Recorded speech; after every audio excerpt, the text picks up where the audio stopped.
Naging sundalo ko, dumaan ako sa training, yung nakababad ka sa ulan, sa araw. 34 years ako sa serbisyo sa military. At another 9 years sa public service. So 43 years. So itong 43 years, hindi ko pwedeng baliwalain ito. Kasi nagserbisyo tayo ng maayos. At ayaw natin na pag nawala tayo sa mundong ito, yung ating mga anak, mga apo, yung ating mga susunod na henerasyon ang magsasaper, no? Sa mga pinaggagawa ng mga magnanakaw sa ating gobyerno. Papakan natin si Retired General Carlos Kita. Maraming salamat, Kasilis.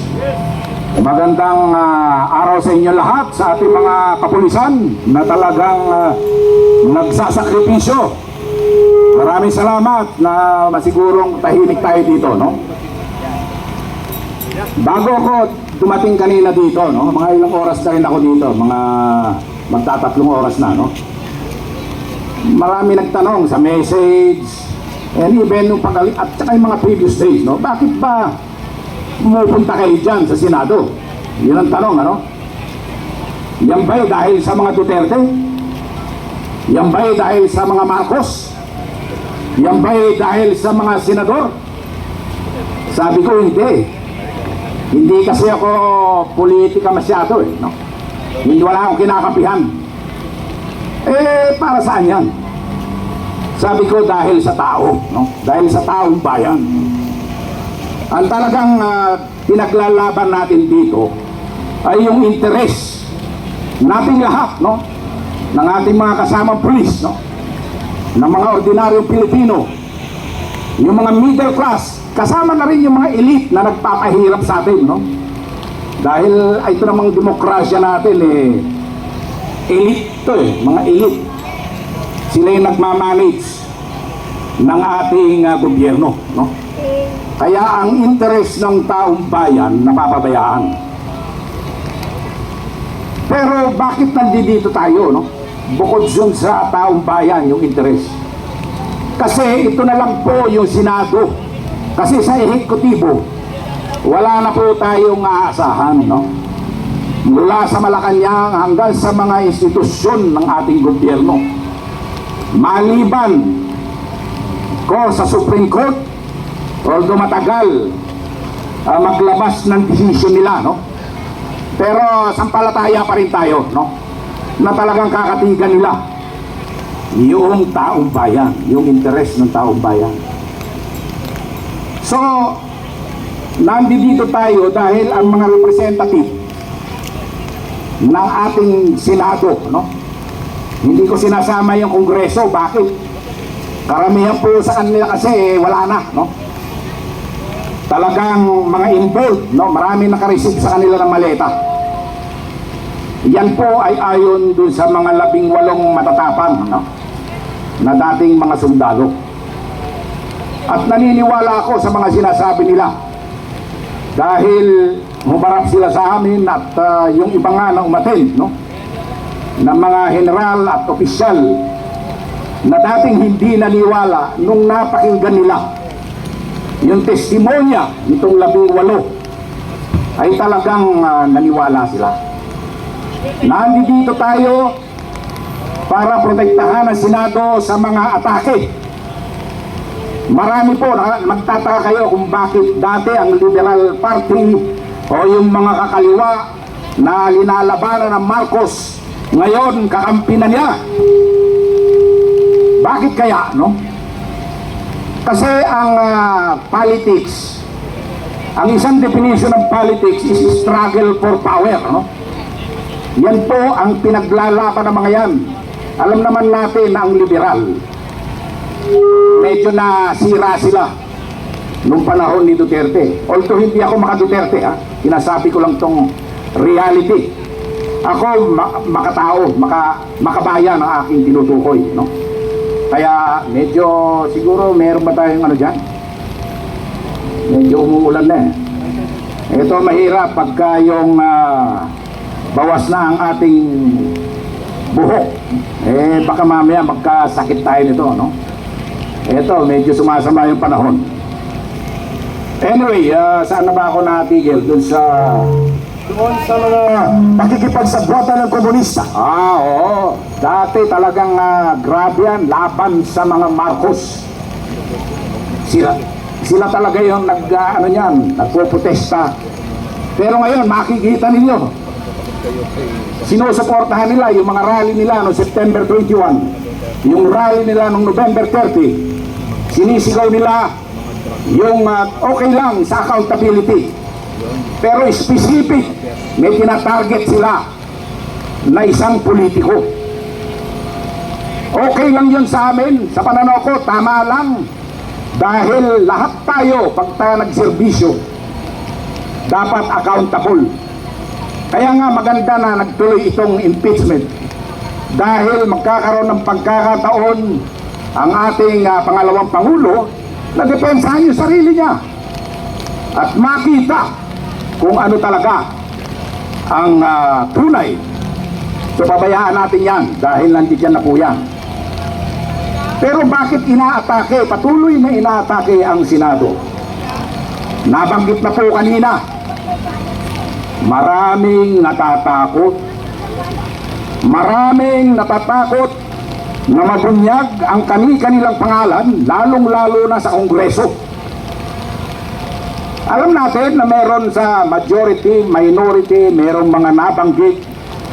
Mas maigi nga para makita pagka binuksang muli ang BRC o Blue Ribbon Committee Investigation na talagang ayaw pabuksan ng mga minorya, no? Lahat yata ng oposisyon gagawin nila para lang hindi magtuloy ito. And alam nyo na kung bakit, no? Dahil nga takot sila lumabas yung mga pangalan nila. Pero pababayaan ba natin na tigilan nila yun? Hindi. Di ba? Papayag ba kayo? Hindi. Hindi. Dahil ang gusto natin ay katotohanan. Kahit po ang ating kapulisan, alam ko ang feeling ng mga ganyan na nakakainip. Talagang bagot na yung mga yan. Dahil nagtaan ako dyan. Naging sundalo ko, dumaan ako sa training, yung nakababad ka sa ulan, sa araw. 34 years ako sa serbisyo sa military. At another 9 years sa public service. So 43 years. So itong 43 years, hindi ko pwedeng baliwala ito. Kasi nagserbisyo tayo ng maayos. At ayaw natin na pag nawala tayo sa mundong ito, yung ating mga anak, mga apo, yung ating mga susunod na henerasyon ang magsasuffer, no? Sa mga pinaggagawa ng mga magnanakaw sa ating gobyerno. Mula Malacanang pababa. Ngayon, kung hindi sila nagnakaw, di humarap sila, no? Nakapagtataka lang dahil nag-file kami ng impeachment, no? Kami po yung grupo na nag-file pero hindi tinanggap. Hindi po ako kasama doon sa mga mismong naghatid ng impeachment complaint, no? Pero grupo namin po yun. Ang tinanggap ng House of Representatives, yung pong unang isinagmit at yung pangalawa na puro may hina dahil takot sila doon sa aming ipinail dahil kumpleto po ng ebidensya yun. Nandoon po ang testimony ng 18 matatapang na sundalo. So, nandito tayo, huwag natin pabayaan na atakihin, na patuloy na atakihin ang Senado.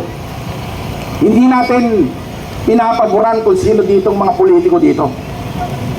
Sinabi ko, ang pinapaboran natin ang taong bayan. Nire-represent ng ating mga senador. At sila lang ang makakapaglabas ng katotohanan. Kaya wag nating pahihintulutan na bulabugin sila. At nananawagan ako sa matatag at grade 13 na ito na ating mga senador na patuloy na maging matatag, magsama-sama, Nabalitaan namin na maraming mga pagsubok, mga panghihikayat, minuto, tinatawagan, hinaharas. Of course, ayon yan sa mga sinasabi ng mga kaibigan natin. Wala akong personal knowledge dyan, kaya hindi ko pero alam naman natin na gano'n ang nangyayari. So nananawagan ako sa lahat ng mga patriotic na Pilipino na pumunta po dito, magsama-sama tayo regardless of political affiliation. Kay BBM ka, kay Liberal, kay Duterte, o kung kanino ka man, o wala kang inikilingan. Ang kilingan mo ay ang taong bayan, no? So nananawagan din ako sa ating mga kapulisan, kasundaluhan, retired man o active, na tingnan nyo ang ipinag-uutos sa inyo. Ito ba'y makatao? Ito ba'y legal o illegal? Sa aking mga naging kadete noon sa PMA, ako po ay naging komandante ng PMA noong 2012 hanggang 2013. Na ngayon, yung aking mga kadete, mga major na yan, captain, yung iba, senior lieutenant. Manatili kayong mag-obserba sa mga nangyayari. Dahil ito pong nangyayari ngayon ay kalabisan na. Ninanakawat tayo ng mga nakaupo. Trilyon piso. Hindi ko po maatim yan. Ako nga, personal experience. Kasi lahat, pagka public servant ka, pagka may pondo ka at nagamit mo, i-clear mo yan. Meron lang akong 20,000 plus na hindi na-clear. Ano nangyari? Yung nagastos ko na inabono, hindi ko na nakuha. Nalugi pa ako ng 20,000. Kasi every end of the year, bago matapos ang taon, i-clear mo yan. Kung hindi, wala lahat yan. Pero sa kanila, resolution number 10 lang, certification ng Senado, ng Kongreso, walang resibo. I certify that I have expended so many millions. Bali, wala na yun sa kanila. Samantala ko personal experience, nalugi ng 20,000 plus. Sariling pera. Sila trilyon ang ninanakaw. Hindi po natin dapat pinapabayaan yan. So ang panawagan ko, maging accountable ang lahat. Ituloy ang investigasyon at protektahan natin ang Senado. Marami po salamat. Maraming salamat, Retired General Carlos Kita. Protektahan ang malaya at may integridad na Senado na hindi po utusan at manipulated at dinidiktahan nila Marcos.